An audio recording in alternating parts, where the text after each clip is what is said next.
Hello, hello, beautiful people. Welcome back to an episode of the USL Show.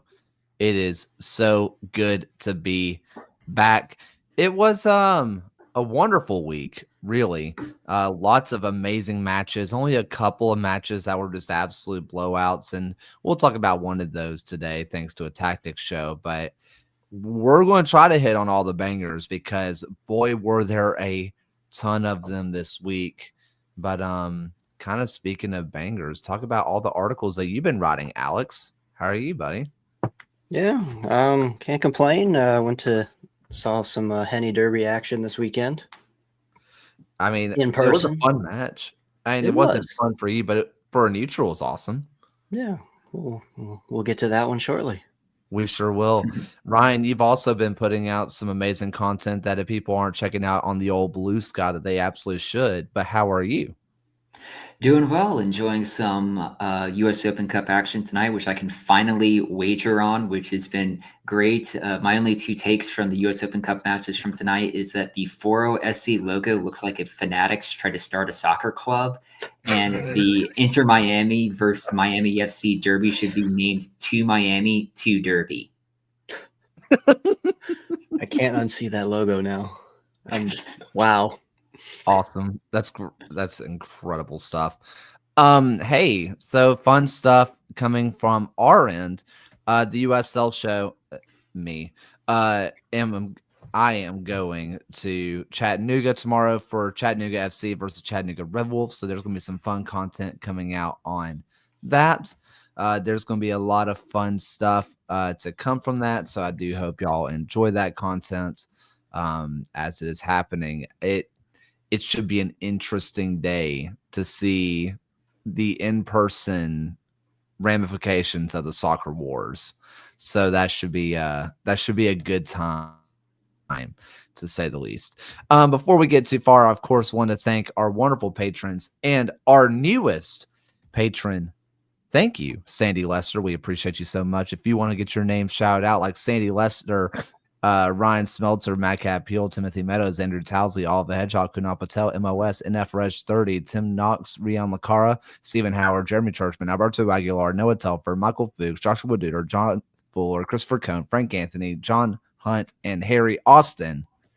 These should join our Patreon. And, you get your name called out. And whenever we get the video done from the US Open Cup, you'll get early access to it. So you should absolutely check that out down below. The early access is our paid members, and they're the people that get their name at the bottom of the screen. Listen, we have a lot of San Antonio people who said they are waiting for the flowers. Well, you're just going to have to wait for your flowers, because the best flowers are the ones that you wait to grow. We'll get to the championship in a little bit, but I want to start off, as we always do, in the USL Super League, where we had an awesome match between Brooklyn and Tampa Bay Sun, where Brooklyn cannot seem to buy a win to save their life. But let me tell you, it has been really cool to see the kind of growth they've had since they're going to the new stadium. The fan support looks awesome. It looks like a good time. But the Tampa Bay Sun, despite them sharing the spoils, are the ones that feel like they walked away with all three, because basically at the death, you get a game-winning goal from Natasha Flint to make it 2-2. Just an absolutely awesome match out in the Super League. Anybody want to go? Go for it? No?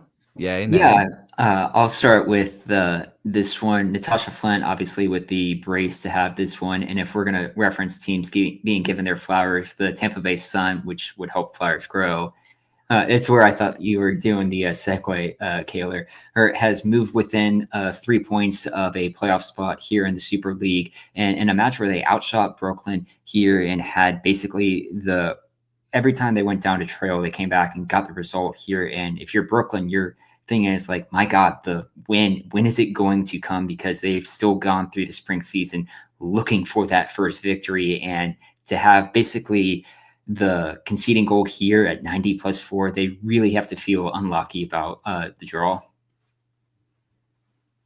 Yeah, I think the biggest thing for Brooklyn, and we'll definitely give all the flowers to the Sun, but with Brooklyn, it felt like it was coming. It felt like it was there. Mackenzie George looked awesome over on the right-hand side. Phil Potts is really making her impact, joining the club. And it felt like on the wings, it was looking really good. Both their goals came from going out wide and putting a ball across the space and someone to run onto it at either the front of the box or at the back post. And they were really able to move on those winged areas.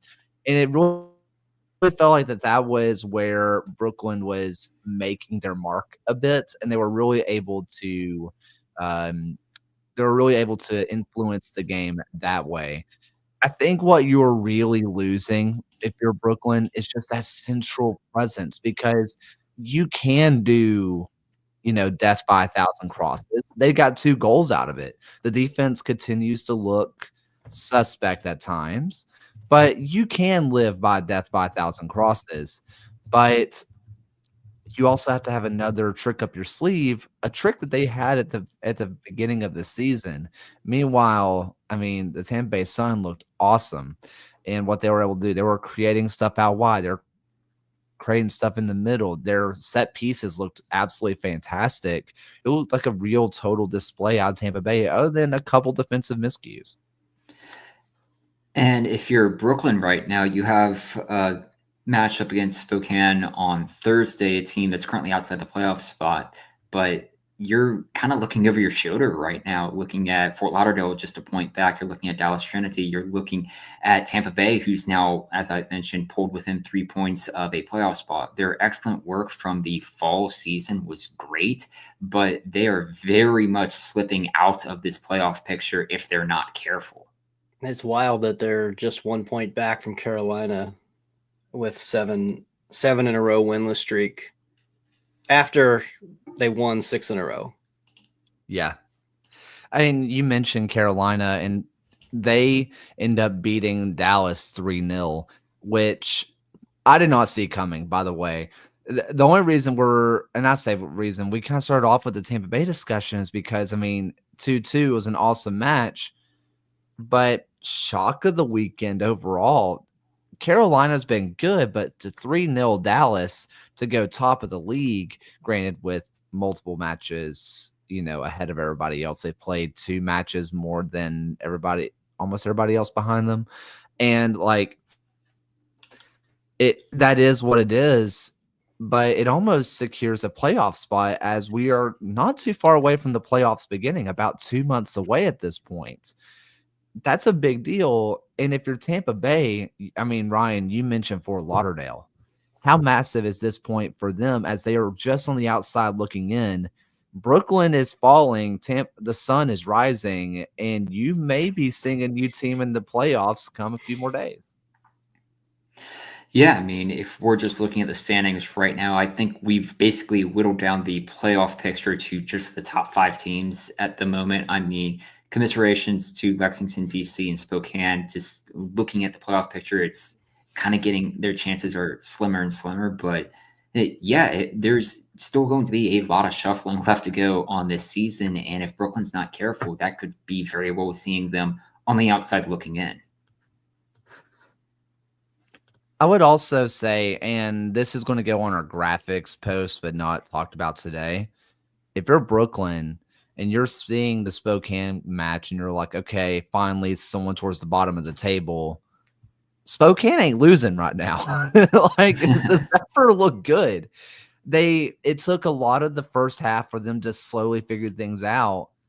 But right now they look like a team that, hey, maybe if they keep things up, they can make things interesting. You mentioned the top 5 or who we're looking at.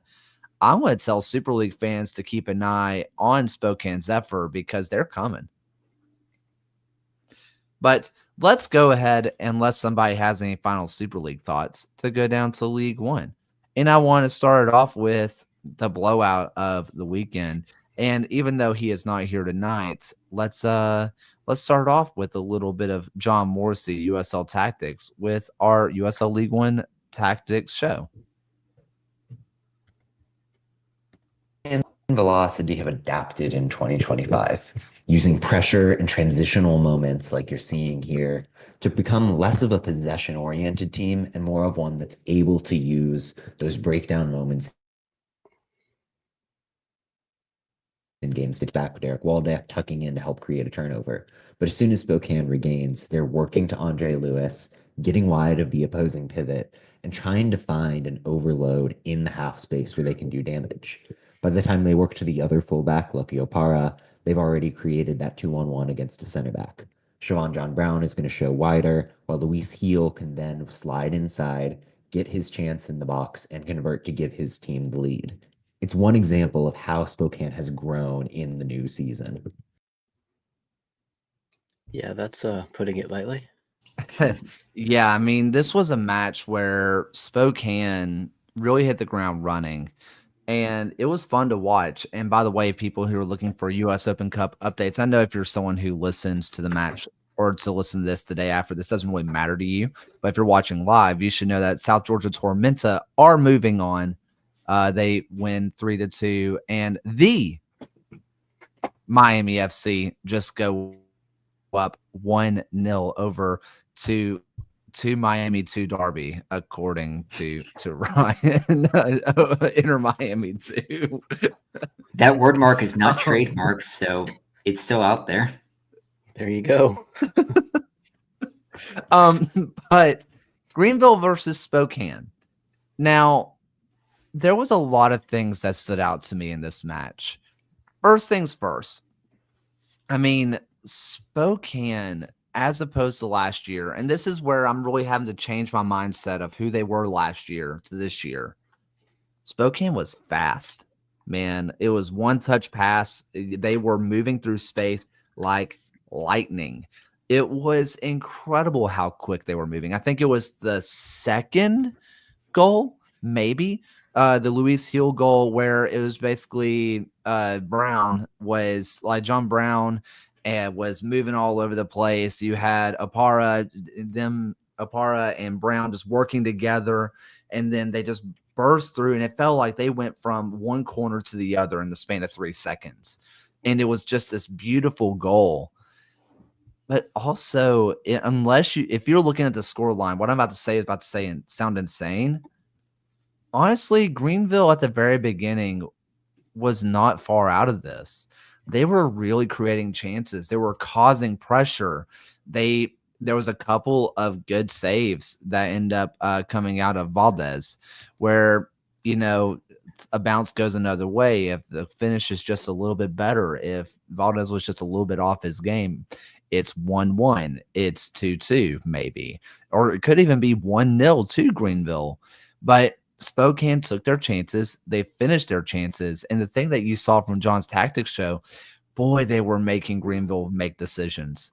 Like there was, oh gosh, who was it? It was, oh my gosh, Tyler Pollock.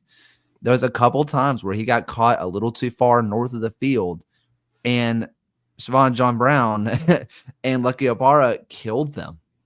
Just absolutely killed them. And it was small mistakes that they were just ruthless on.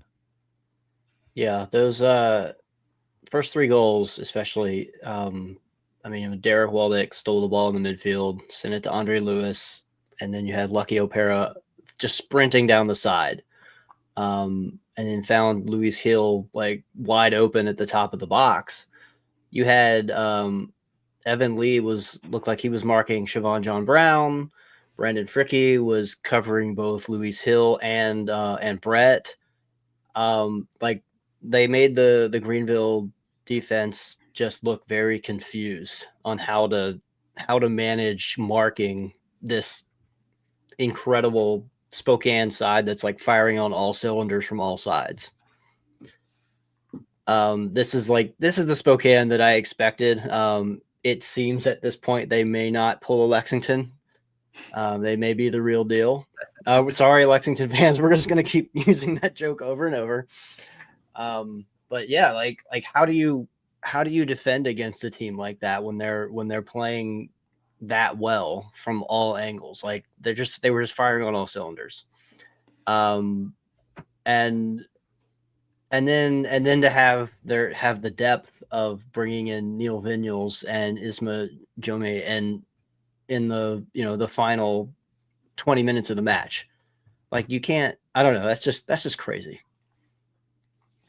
Yeah, I mean, this is a Spokane team who this is the most goals they've ever scored in a match, period. It's going to be their highest win margin that they've had in a game as well. If I was concerned about Spokane from throwing away a 2-goal lead against Knoxville and then had that concern ramp up with the defeat to admittedly a very tough Naples team, this match like completely alleviated any concerns I would have about Spokane moving forward and like get on board the hype train for velocity right now, because this is a team that I think is going to be very good. And if you're looking at their future schedule ahead within USL play, 4 their next 5 are at home. And just from travel alone, getting to Spokane is difficult for many teams in USL, that this team could very well go on a run. And if you're also looking at odds, they're currently underdogs against Tacoma Defiance in the Open Cup tomorrow, which is certainly something I would consider if you were wagering it.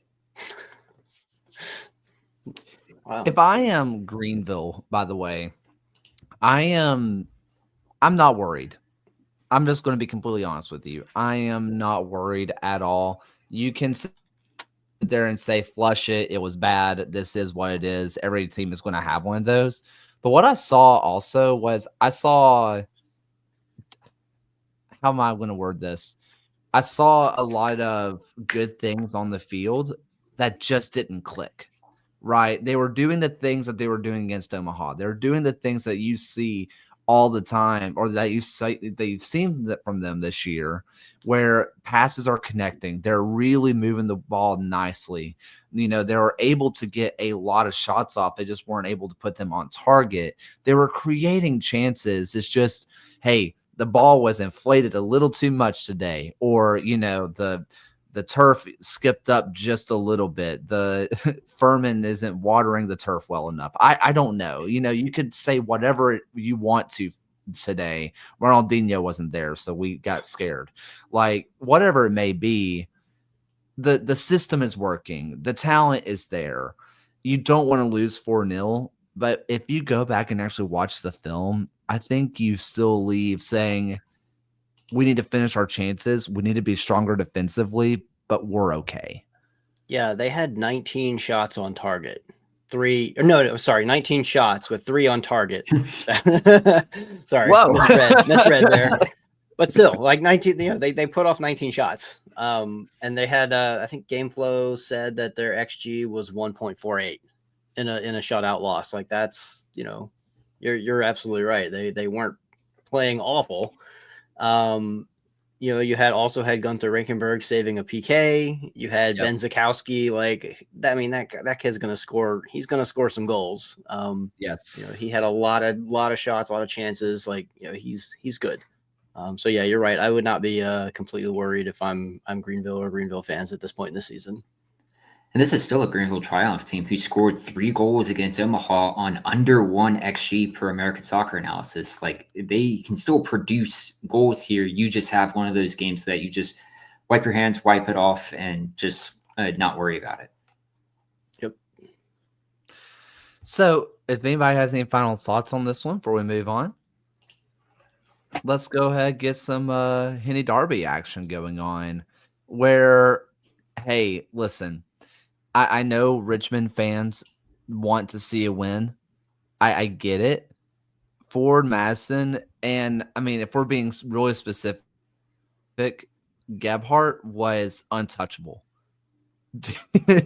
Like, for Forward Madison, Gebhardt was just absolutely untouchable. Your first goal, you're looking at just a crazy mad scramble in the box.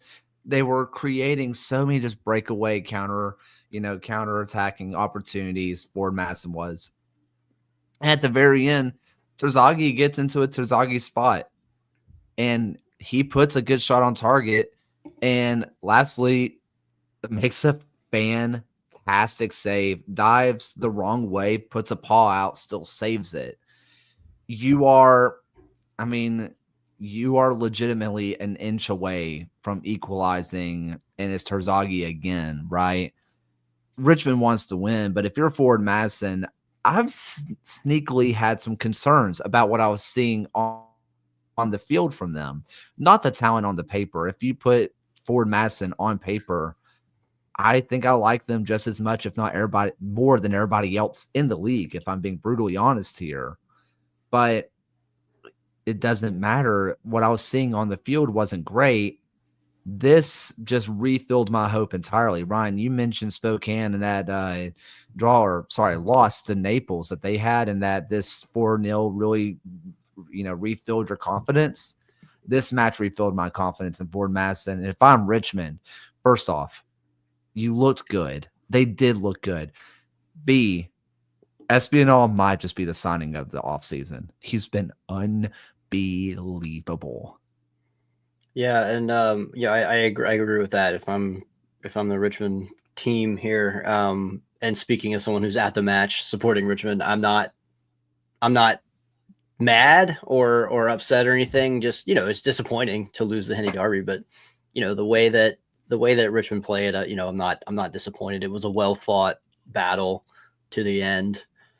I thought Madison did a good job of keeping the ball away from that side of the pitch that Espinal was on for most of the time, and that's why you see Matt Bolduc was having all of those battles with Nico Brown, because Madison kept forcing the ball over there. But it was a pretty evenly matched, pretty even match. Lapsley just kind of outlasted James Sneddon. They both saved 3. But yeah, that Darwin Espinal goal was beautiful. Yeah, and just from a neutral perspective, this is a series that its first 7 games were all 1-0 scorelines, and to start seeing more goals come from this match, something that's been kind of a more recent development in the history of this derby, it's been a very exciting watch for someone who doesn't really have a club on either side of the derby to particularly root for here. But if you're looking at just kind of this match alone, it was fairly even. And like you had mentioned, Alex, just from an XG perspective, but it'll be interesting to see how these teams kind of develop throughout the rest of the year, especially knowing that the rematch for this fixture is all the way in September. I mean, pending if they will meet in the Jägermeister Cup or any other options as well. But it's going to be very interesting to see how these teams kind of match back up later on in the year, and especially since the last day of the season will be against each other. I am also begging Richmond, someone in Richmond, maybe Alex, this is someone for you just to send a message to you. Give me an angle of the corner kicks. I want to see it all happen, because what I'm seeing, just briefly, Richmond may have some of the best set piece coaches in the league right now, because what they are creating so many chances and they're getting people open. I just don't know how it's happening. And I know the coaches are going to say just how we like it, but God, like, I want to see it. It's so good. Somehow every single ball is magnetic to Chandler Dwyer's head, and I don't know how they do it. Unbelievable.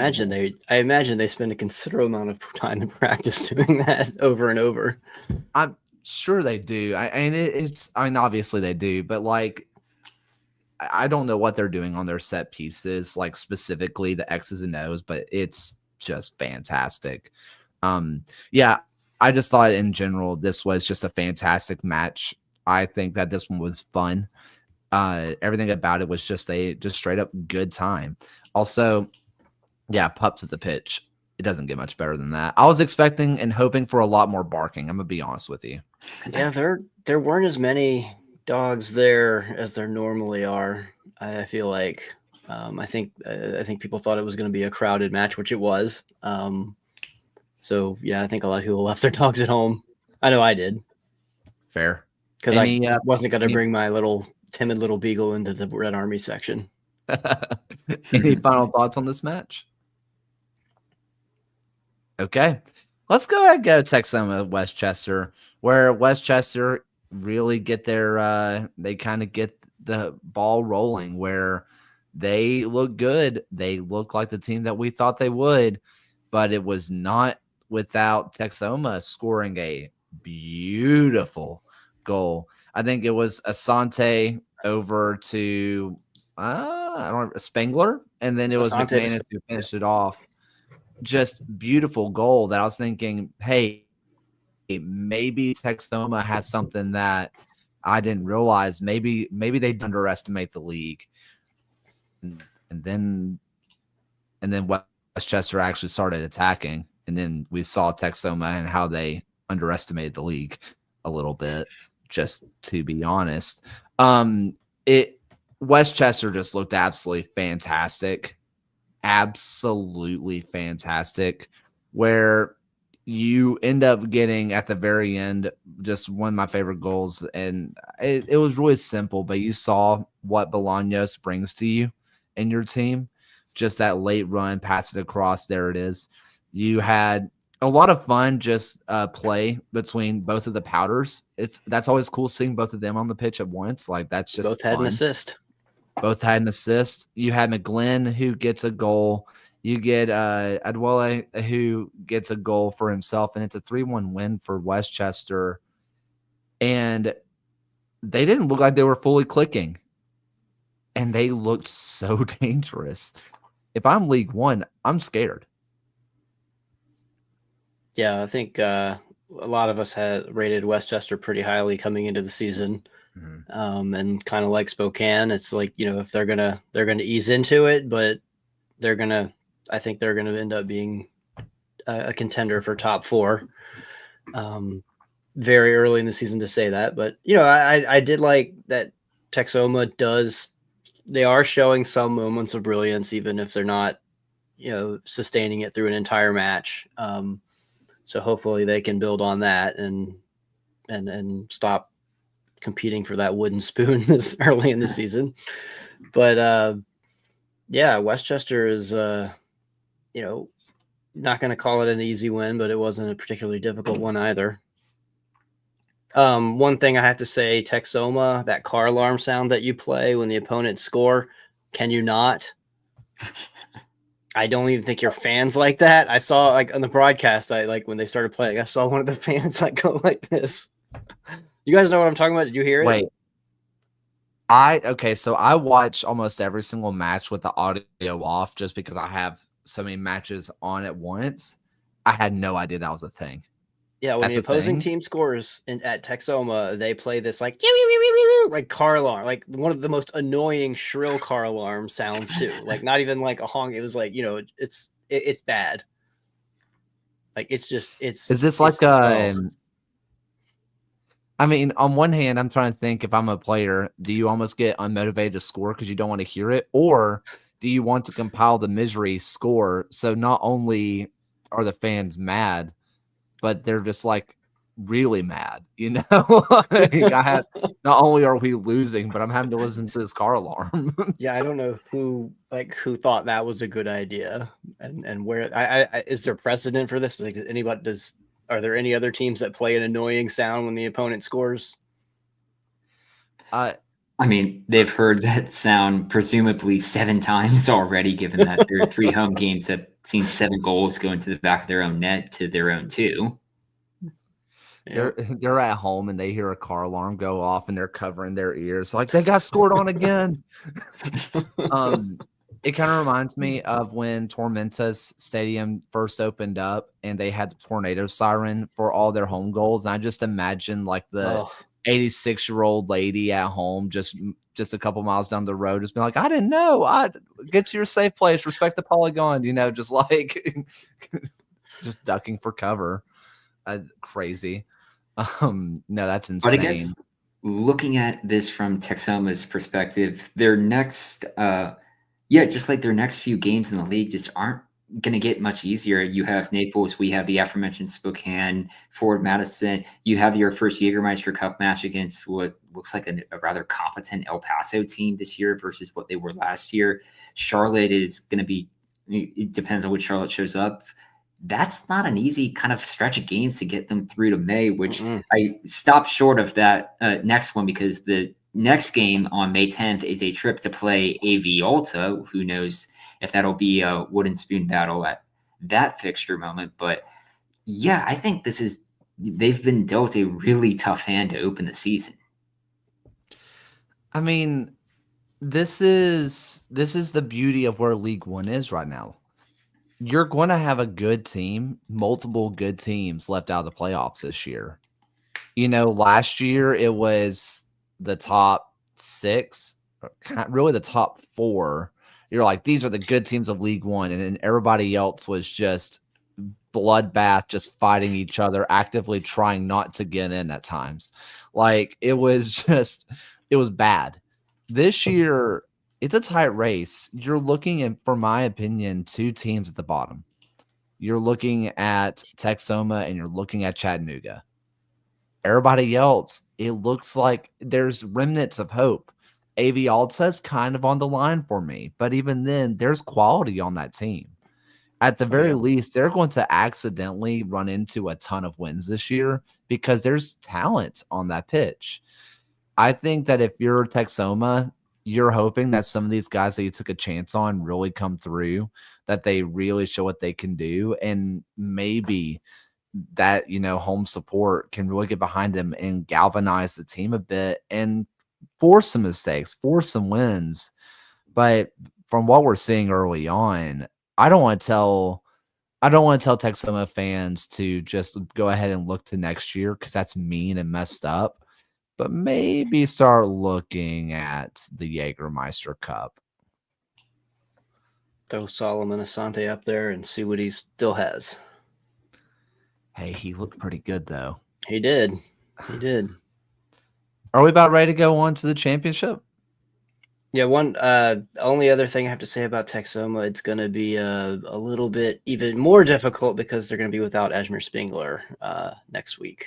He got a red at the end of the match, and he was one of the bright spots on the team. Absolutely. Well, let's go ahead, go down to our USL Championship Tactics show, and I'm going to cover up my ears because it makes me sad. Pittsburgh is incredibly good about controlling tight spaces with their midfield, and the way they counterpressed and broke on their game-sealing goal against Birmingham this weekend was evidence. You see how the 4-2-3-1 narrows in, tightens up, and makes sure that Birmingham, as they get this knockdown of a long restart, aren't really able to progress because of the shape of the midfield. As soon as the turnover is created, Pittsburgh keeps breaking. They're pushing numbers forward, getting 4 players into a tight area, ultimately forcing Birmingham to overreact, step to the ball carrier, and thereby allow Danny Griffin to get through and score that game-sealing goal. It's a very classic play for Pittsburgh, direct, intentional, and unbelievably organized.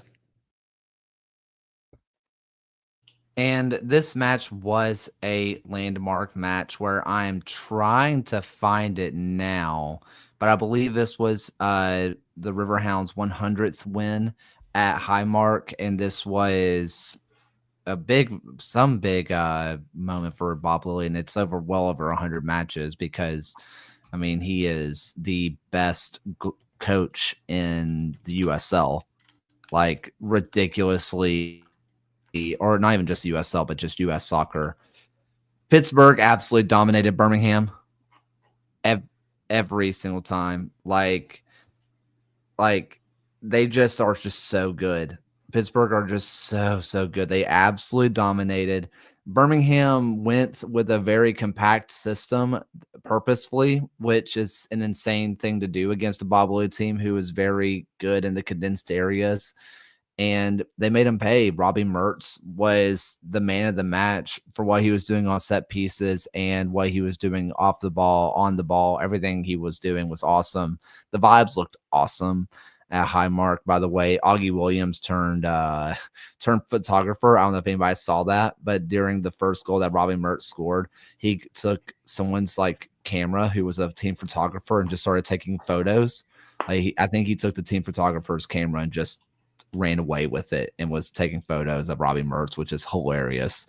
But yeah, just big win for Pittsburgh. And Birmingham, you're asking even more questions. Yeah, and from this series, the scoreline I wouldn't say it was necessarily an unexpected one. This is a Birmingham team who hasn't beaten Pittsburgh, especially in Highmark of all places, but haven't beaten the Pittsburgh Riverhounds since Top Gun Maverick was in theaters. But you're also looking at a Birmingham Legion team who's in the bottom 5 of XG goals scored per American Soccer analysis entering this year. And Kaylor, I know you had a lot of questions kind of at least surrounding this match. This was a Birmingham team who only put 0.62 XG on the board. And I guess the question is, like, where is it kind of like pointing to this season? What's the goal? I mean, you have a front three that should be scoring and should be doing well, but what's kind of been the concern? All of it. You're still coming back from Danny Trejo with concussion. You're still dealing with Tyler Pasher, who has been out with undisclosed injury. You're dealing with just a lot of missing pieces. Your captain and 5-year member of the team, Fanuel Kabita, has been out with injury. You're looking at a lot of injuries, which is not really an excuse, but it is what it is. And this has been a Birmingham team who's been underperforming for a long time. They are very stagnant. They are very slow, despite having one of the fastest set of players on the team or in the league. When you look at a Preston Taborteca, when you look at Ronaldo Damas, when you look at a Danny Trejo, who hasn't been able to play, when you look at a Tyler Pasher, you look at all those players and they're fast. That's a fast team, but they actively choose not to utilize their speed. They're just pragmatic, and it's confusing. I don't know why they're doing it, but I don't know. Maybe the answer is Danny Trejo, Tyler Pasher are back. Someone like a Preston is relegated to the bench and is the best super sub in the league. That could all fix everything. And we're walking away laughing about how Legion are winless through the first 4, but seems unlikely right now. And at least on the horizon to end the month of April, you have a trip to Hartford, and then you're hosting Chattanooga Red Wolves in the first Jägermeister Cup match. That's 2 back-to-back games that you would imagine Birmingham should be fairly competitive. And we'll mention it once we kind of get around predictions and everything, especially for this next match. But this is still a Birmingham team who drew Louisville of all teams in the league right now. Also, just want to throw it out there, this is a really good Pittsburgh team. This was a team that I said that was a dark horse, could win Player Shield kind of team. They are really good. You see what they can do defensively. Yes, Birmingham didn't create a lot, but Pittsburgh didn't let them create a lot. What they were able to do just defensively was great. I mean, you saw it in the tactics show, what they were able to do pressing-wise and just take away any kind of space for Birmingham was incredible. And while Birmingham did not do a great job of building around it, also, I don't know many teams that can. And when you couple that with an Augie Williams, who's still looking for his first goal at Highmark, what he was doing off the ball was amazing. Robbie Mertz, Danny Griffin are looking absolutely fantastic. Junior A2 has been just a menace out there. This is you also had Walty, who has been fantastic as well. This is a really, really good Pittsburgh team who's going to be dangerous. By the way, a quick U.S. Open Cup update. I do believe that Charlotte Independents are just scored, and they are going to be moving on to the 3rd round of the U.S. Open Cup, unless I'm looking at this wrong. They scored. Any final thoughts on this 93rd minute. Goodness gracious. So, any final thoughts on this one before we move? No. All right. Well, let's go ahead, and before we get to our set piece tactics show, or just kidding, not set piece, we're going to go to Lexington. Before we go to Lexington, I need to tell you about our wonderful, awesome sponsors, Equip Studios. So first off, shout out Equip Studios. They came out with an awesome kit for the Brickyard Brigade, which is the supporters group in Indy. And if you did not see the kit that they released, you should, because your SG, your supporters group, can do the absolute same. And I don't know if the Brickyard Brigade told them that the USL Show sent them. But if your tells them that the USL Show sent them, you don't pay $40 per kit. You pay $35 for some of the best customized kits in the game. If you're someone who's 6XL, they got a kit for you, and it'll fit you great. If you're someone who's itty bitty, hey, they have a kit that will fit you, and it's going to be awesome. It feels great. It looks great. I mean, I keep pulling it up mainly because, hey, listen, Austin, whenever the West Junction kits come out, I'm going to ask for one. Thanks. But this is one of my favorite kits. I said it before. I was wearing this kit long before they sponsored us because it looks good. My wife says I look good in it, and it's comfy. It makes me happy, and I believe that Equip Studios will make you happy as well. Fully customized. Check out equipstudios.com. Tell them the USL Show sent you, and you'll get each kit for $35. Also, we're going to be using Equip Studios to make the USL Show kit for us to go to Portland, Maine. All right, let's go ahead and talk Lexington and San Antonio, where Lexington goes up 2-0. They look absolutely fantastic. And then I don't want to say it unravels because it really doesn't unravel for Lexington. San Antonio is honestly just that good. San Antonio, they get a goal back, an amazing wonder goal to start it off, and then you get a PK called against you, and then Jake LaCava scores the game winner in the 82nd minute. I'm looking at this match, and I know that Lexington fans are listening to this, and they're like, we only get talked about when we lose or when we don't do well. But like, I thought Lexington played great. San Antonio just played better. And is there a conversation that San Antonio is the best team in the West? I mean, is the monster mentality San Antonio team back? They're still the only team right now in the Western Conference without a defeat on the season. That's 4 wins on the board. And to come back from 2 goals down to have it tied at halftime and then to get the winner in the second half was just a tremendous performance from a Lexington team who probably would be hard done by that. They don't get the 3 points here or don't even get a point out of this one. But San Antonio has just looked phenomenal to start this season. And I will say I did pick San Antonio to win this weekend in my USL odds article, and it got me very nervous when they went down 2-0 to open it, but I held out and I was able to get the cash out at the end eventually. But if you're Lexington, this I don't want to say it's any cause for over concern. You're upset you didn't get the 3 points here, but you're still leading the league in XG created at the moment. This was just one that you ran into a team that is kind of finding their monster mentality again. Yeah, I thought Lexington was probably the better looking team overall in this match. And Richard Sanchez had a few quality saves there in the second half that kept San Antonio in this. But yes, I do say nice things about Lexington sometimes. I will say, when I say I'm going to give my flowers to San Antonio, I'm specifically saying I'm going to give my flowers to Richard Sanchez because I might have been the meanest person on the planet to him for his entire time in Hartford. I don't think there was a meaner person to Richard Sanchez than me. I just really don't. And he has been awesome.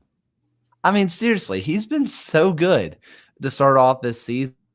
And yes, the defense in front of him has been awesome. Tainter and Cronale have been great. One person that kind of entered the lineup was Reese Buckmaster, which he played right back for them, I do believe.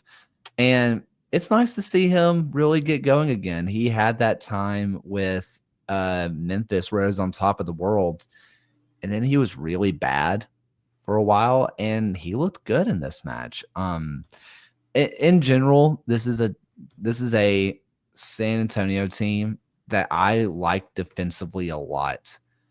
And Lexington showed how good they are by breaking that defense apart.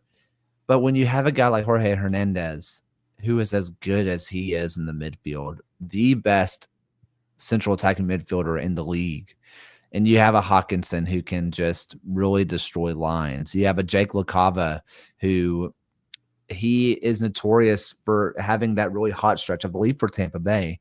But then not really being able to recreate it. But we all know the talent's there. It finally looks like that's being re-unlocked for him.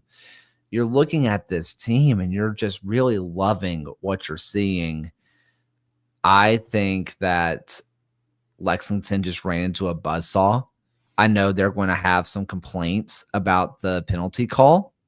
I think it was the right call. I just, in general, Lexington, don't hang your head. It was a good game from you. San Antonio is just them right now. So, any final thoughts on this match? Yeah, that long range Jimmy Medoranda goal was just that was pretty sick. It was such an unbelievable goal that I understand, put the English on it, but get the laces through. I just don't understand why he even attempted it. It wasn't like he had yards of space to line it up and said, I'll take my chance. He was in traffic. I mean, Ketterer obviously didn't think it was coming because who shoots from there, from that angle, through that much traffic? And for him to just really get the laces through, get the swaz on it, and just get to bend the wrong way. Unbelievable. It makes none of that made sense. And I think I saw some people say that's a goal that Ketterer should save. He shouldn't be shooting from there. Why was he shooting? You don't see that coming. No one it was just it's just gross. Just gross. One thing I do at least want to mention on San Antonio's front is that this Sunday at 4 p.m., San Antonio will be playing Phoenix Rising on CBS at Toyota Field. So this is the first USL Championship match on either CBS or CBS Sports Network of the season. So very much imperative to have USL fans check out this game. Ooh, might be a bloodbath. Yeah. Was Lou City versus Charleston on Golasso? Yeah, I think that was a Golasso one. Okay. Yeah, that one should be fine. I'm still a Phoenix truther. I am. There's just something about them that still just screams what's the word? Like Darth Vader, we just run fun. We are the Empire. That's just how I think of Phoenix still. That one should be a fun one. Hey, let's go ahead and get down to our corners show where there were a lot of good set piece opportunities to talk about this year. In this week, there was a lot of good ones. But I wanted to kind of spend time talking about two teams in depth and not just one. So in this episode of Chaos Crooked Market, we're going to look at El Paso's game-winning goal versus Hartford Athletic, where we have three main movements, two to the front post and one kind of sliding to the middle of the post. And this near post run is designated to be a flick on to the middle of the box. It happens beautifully. It finds its target and into the back of the net. Now, I would add a back post run if I were El Paso. That way, if this ball were to go all the way across the face of the goal, it's an easy tap in and securing the goal. Now, on the Hartford side, you have 10 players on the near side of your post, and which means you have 10 players covering just 3 players here in the middle of the box. Now, when this ball comes in, of course, this goes across, but you're left with 2 players wide open without anybody looking at them. That if this ball were to go across the face of goal, it's a goal no matter what.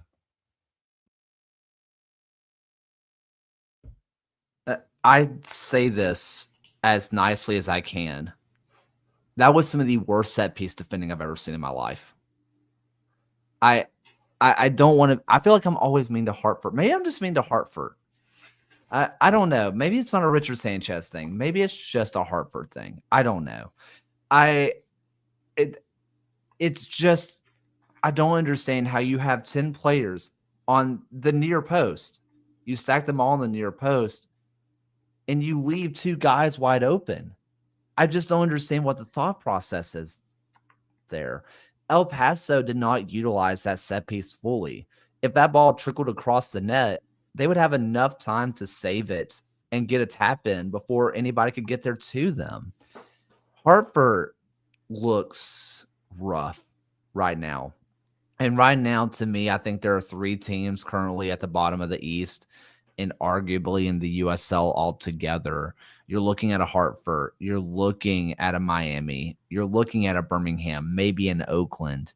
But for me, Hartford's sitting at the very bottom, and stuff like set piece defending was just one small part of the entire pie, which is Hartford doesn't look good, despite having a great coach like Brendan Burke and amazing players out there with them.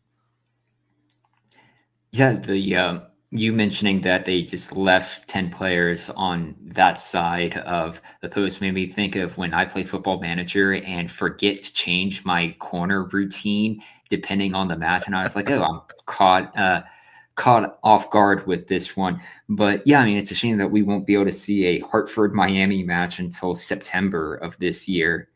Or it's just they look rough, and it's possible that they get upset by Portland tomorrow.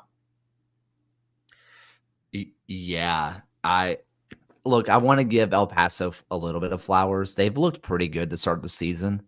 Like, they have had their moments of brilliance. I think they're a lot more competent than a lot of people gave them credit for being. I think that their attack looks a lot improved. Their defense looks a lot improved. Their set pieces have been a step up. Everything about this El Paso team feels like a significant step up from last year. But really just what I took away from that set piece was just a perfect embodiment of what Hartford is right now. Which is, I'm just confused. Why would you do that? Why are you doing what you're doing? And I'm going to just ask an insane question, and I'm going to throw it out there. And I don't want to go full Stephen A. Smith, whatever, and get into a yelling match with Brendan Burke after a game or something.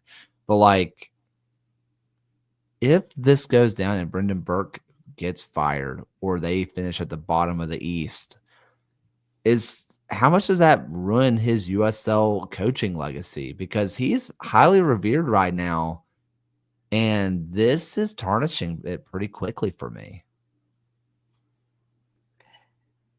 Yeah, I think it's a really tough legacy question to balance because it almost feels like the Hartford experiment is, well, not going well to start. And unless it gets very much better moving forward, that it's going to end in a much poorer shape than where we are at the moment. I mean, you're currently looking at a team who has just even with Miami, 0 points on the board right now.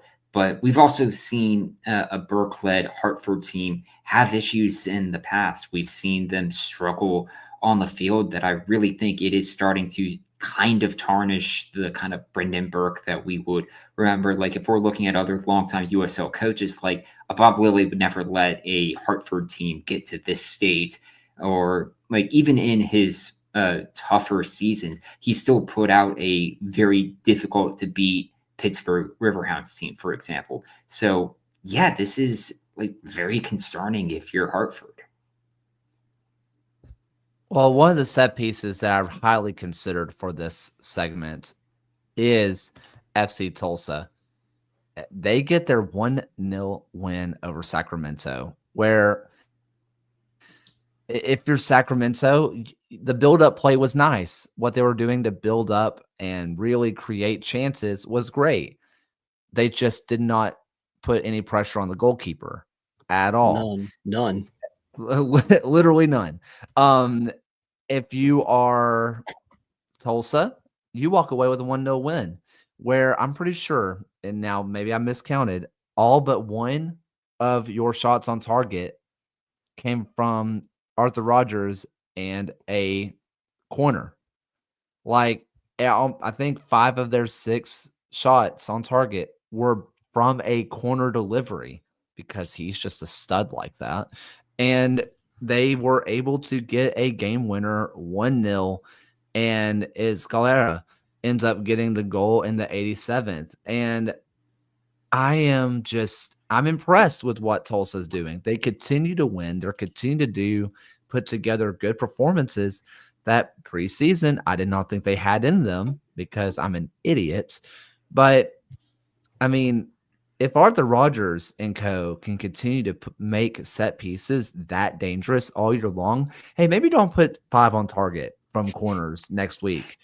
But if they put just 2, like that's 2 shots on target that your goalkeeper's having to deal with from a corner that might result in another corner, or, something could get scrappy. Sorry, Alex, like it does with Richmond, where it just kind of falls in the box, plays pinball, ends up in the back of the net. The more you put pressure on defenses from those set piece opportunities, when you have a Rogers who can just do that, it's going to be a great, great match. It's going to be more successful for you. Tulsa's turned it around. If you're Sacramento, like whatever, flush it. Just like we said earlier with Greenville, put some shots on target. Maybe this is a different match. But if you're Tulsa, you're like, hey, man, like we're legit. We're taking down the big teams. Start respecting us.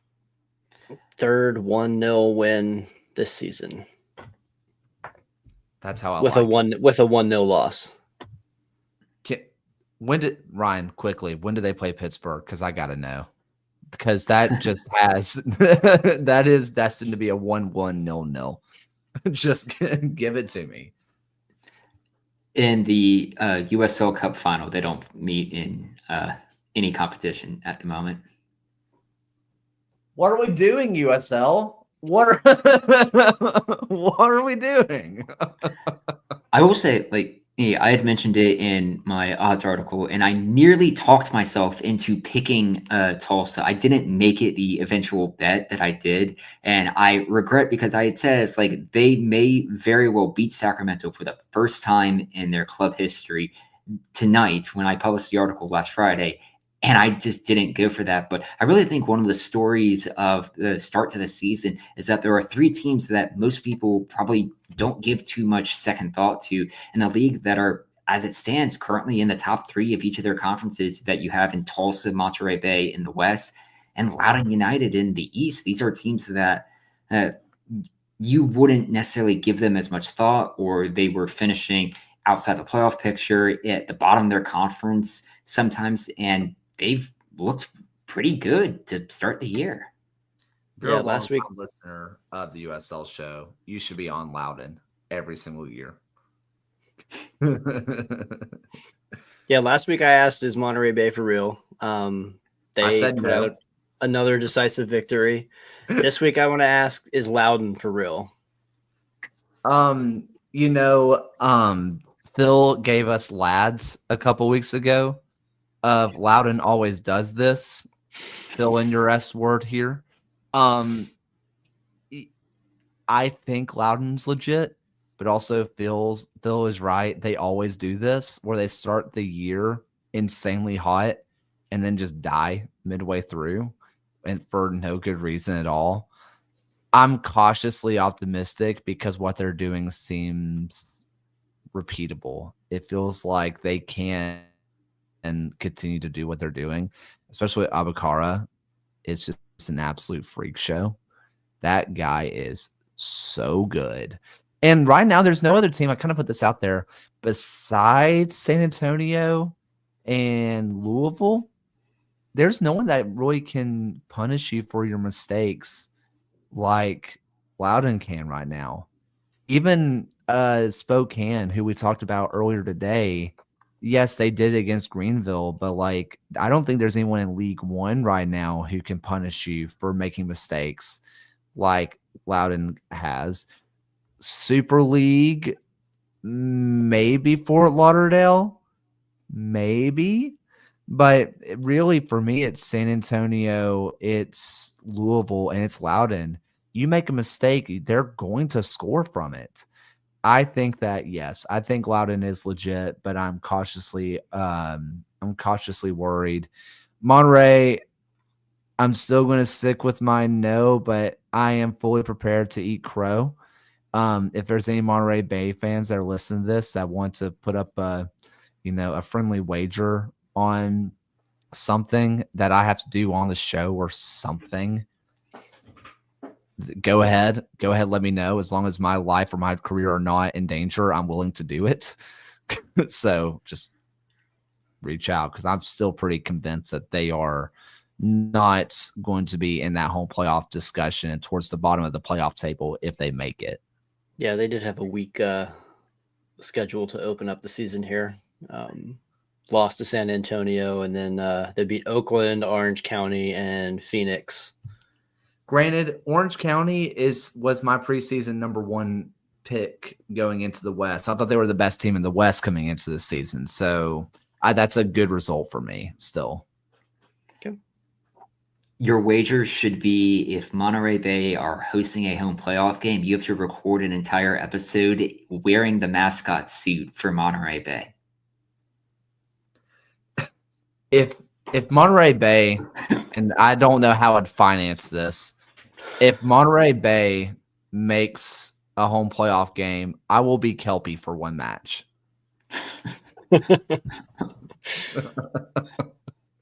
I'll put that out. This is content, people. I will wear a GoPro inside the mascot just uniform. Which, did I see that they traded Kelpie to Colorado Springs? Was that a post that I saw today? Yes. Okay, good. Love that. Wonderful. All right, are we ready to go on to predictions? Wonderful. Well, let's go ahead and start off. We're going to stick with apparently my team and Monterey Bay, and they are taking on Detroit City, whom they got thumped by Louisville City, but who hasn't really? Can Detroit get it right against Monterey Bay? Can they get back to their winning ways, or am I going to be wearing a Kelpie costume sooner rather than later? Ryan? I have this one down as a draw. I think if you're looking at Detroit's last match, they've not yet won in Louisville, and that's almost the equivalent of, like, we're just going to write off that result. And we've said that a lot about teams this week, that it's still early in the season, that if you take a defeat, you just kind of write it off. I'll be very interested to see how Monterey Bay approach this game. Keyworth is a very tricky place to go into and play, and it's a chance for the club to get 4 victories in a row, and it's something that they've never done in their club history.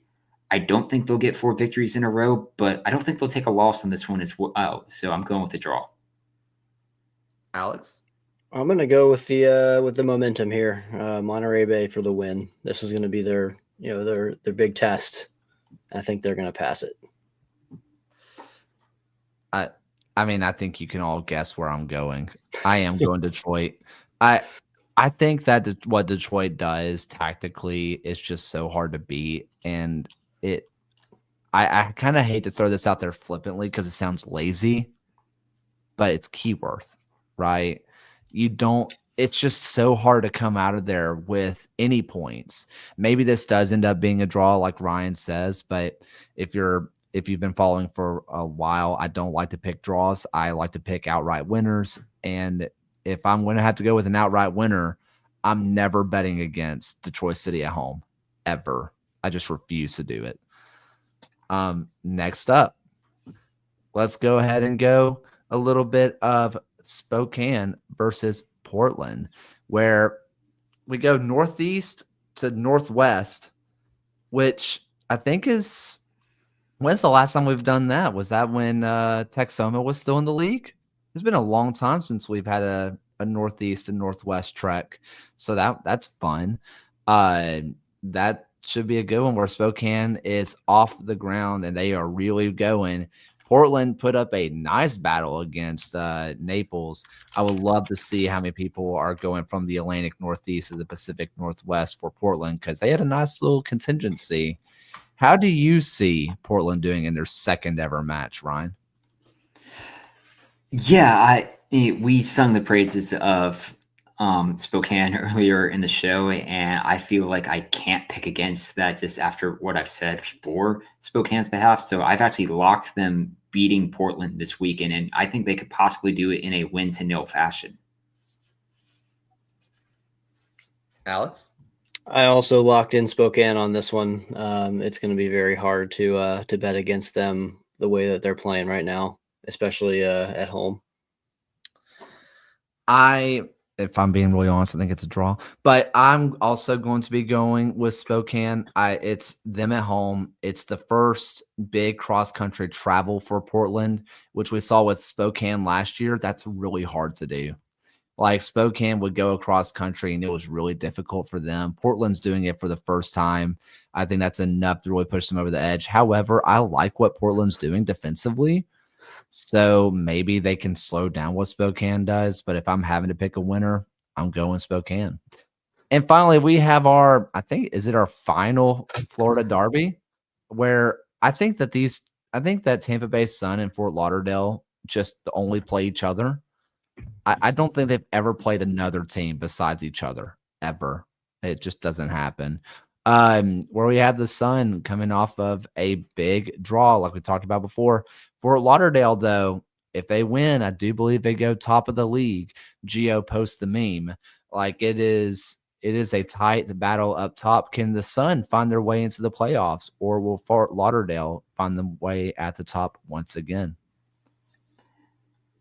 I've picked Fort Lauderdale for this one. I feel like the motivation to go top of the league is going to be enough to kind of carry them across the line for that. And just Tampa Bay Sun, even though they're currently looking the outside of the playoff picture right now, they're still on the outside of that playoff picture, which I think is going to be the deciding factor at the moment.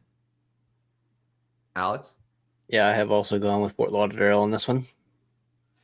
Ryan, what did I say? Because I've been flip-flopping in between. I've got to be honest with you. You picked Tampa Bay Sun. Yeah, and I still don't feel good about that, but I want to stick with it.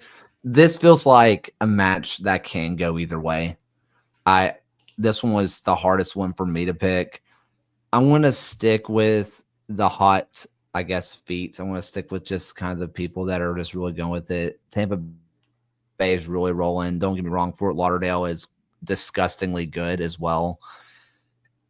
I'm just going to play momentum, play the home team, Tampa Bay Sun, but I don't feel good about it. Okay. Hey, there was that. We made it through our predictions. Good job, guys. Any final USL thoughts for us? No. All right. Charlotte is still in the lead, 2-1. Okay. All right. And I do believe that Monterey Bay just kicked off as well. So that one's a good one. Ooh, Farolito. Yep. I don't. Okay. So obviously we don't have that burrito business over here in Southeast. So like if someone could tell us if there are actually any good burritos, like are they good?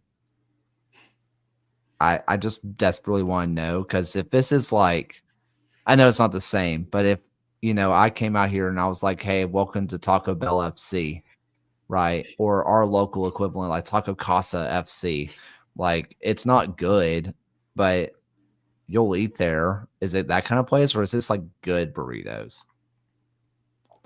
Whatever. I need somebody to tell me. I need to know. I just it was in San Francisco that we know. Yes, that's all I got. All right. And then Charlotte Independence, yep, still up, like you said. AV Alta versus Los Angeles FC coming up later, so that should be an interesting one. All right. How about some final thoughts for the night, Alex? Well, I have not watched any TV shows or movies this week. The weather turned very nice here, so I've been spending a lot of time outside, mostly working on my house. Love that. Ryan? Yeah, I've still been going through Daredevil and Righteous Gemstones, but I've discovered with having a Letterboxd account now that I feel more inclined to watch movies more than I do TV shows. So like my TV show watching has kind of fallen by the wayside here. But like Alex, the weather's been too nice, and I've wanted to spend more of it outside than inside watching TV shows. Nah, that's totally fair. I mean, I spent a good bit of outside the other day too. Recently, granted, it's back to last week was spring break for me, so I was just like just outside, just lounging in the sun. So that was great. Perks of being a teacher. So shout out. Let's see what I do. Oh, I started making my own coffee syrups. So if you ever are desperate to try a strawberry basil latte, I'm your guy. It is Can't say it that turned I out am. it it turned out pretty good actually. It was a little too sweet for me. I wish there was a little bit more strawberry flavor. It was a little bit too sweet, and I wish I added just a kick more basil, but overall, not bad. Not bad at all. Hey, follow along on the USL Show Instagram and on the Blue Sky, Twitter, all the good stuff. We are going to be on location for Chattanooga FC versus Chattanooga Red Wolves. Follow along with that. There's going to be a whole standalone video coming along later. Can't even give you a timeline because I have no idea what the project even looks like yet because the match hasn't happened, but keep your eye out on that. Thank you all so much for listening. We appreciate you all.